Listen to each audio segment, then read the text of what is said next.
বিভিন্ন পরীক্ষার বিভিন্ন জন পড়াশোনা করান, কোচিং দেন। কেউ নিটের কোচিং দেন, কেউ এসএসসি, কেউ বা WBCSS। সরকারের বিরুদ্ধে বিভিন্ন সময় বিভিন্ন প্রকার আন্দোলন হয় ছাত্রছাত্রীদের অধিকার আদায়ের জন্য, তাদের দাবি দাওয়া পূরণের জন্য। সেখানে সেই কোচিং সেন্টারের যে কর্ণধার তিনি যান, অংশগ্রহণ করেন, এটা ভালো জিনিস।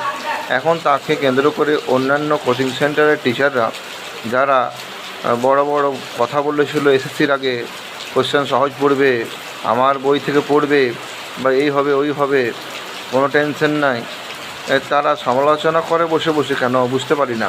সমালোচক এতটা হওয়া ভালো নয়। সমালোচনা করা ভালো, কিন্তু নিন্দা করা ভালো নয়। এটা নিন্দা হচ্ছে তো। হ্যাঁ, আপনারা পড়াচ্ছেন, আপনারাও পয়সা কামাচ্ছেন, ঠিক আছে, কিন্তু অন্য একজন করছেন, তিনি ফিল্ডে যাচ্ছেন, আপনিও যান। তিনি ওয়াচ টাইম বাড়ানোর জন্য যাচ্ছেন না সাবস্ক্রাইবার বাড়ানোর জন্য যাচ্ছেন, সেটা বড় কথা নয়। তিনি গিয়েছেন, এটাই বড় কথা। তাই কাউকে নিন্দা করবেন না। আপনারা তো অনেক বলেছিলেন যে এই পড়বে ওই পড়বে, এটা পড়বে না সেটা পড়বে না।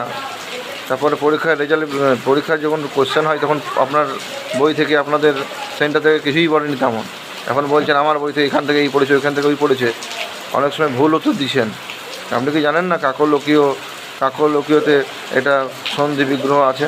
আপনি জানতেন, কিন্তু ইচ্ছা করে ছেলেদেরকে কনফিউজ করার জন্য আপনি করেছেন। আপনাদেরকে আর তো কই ইউটিউবে দেখতে পাওয়া যায় না। কই আপনারা খুব দিয়েছিলেন যে আপনাদেরকে টার্গেট করা হচ্ছে, আর আপনাকে টার্গেট কেন করতে যাবে? আপনি কি সেই রকম মানে খানসার হয়ে গেছেন নাকি? তা তো করে না। আমি দেখেছি ওই ইউটিউবার কিন্তু এই আন্দোলনকে কেন্দ্র করে একটু বিরূপ মন্তব্য করছিল। কারণ অন্য কোচিং সেন্টারের ওই একই সাবজেক্টের টিচার তিনি কিন্তু গিয়েছিলেন, অংশগ্রহণ করেছিলেন। তো তিনি এভাবে নিন্দা করা উচিত নয়। আপনি ফিল্ডে যান, ছাত্রদের সঙ্গে থাকুন, তবেই তো আপনাকে ভালোবাসবে ছাত্ররা। নিন্দা করবেন না, সহযোগিতা করুন। আর বিভিন্ন কোচিং সেন্টার আছে, থাকবেও। আপনি ভালো কিছু করে দেখান, আপনার কাছে লোক যাবে। আরে বাবা, দোকান খুললে খদ্দের হবে, চিন্তা কি? অতএব নিন্দা করবেন না, ছাত্রদের পাশে থাকুন।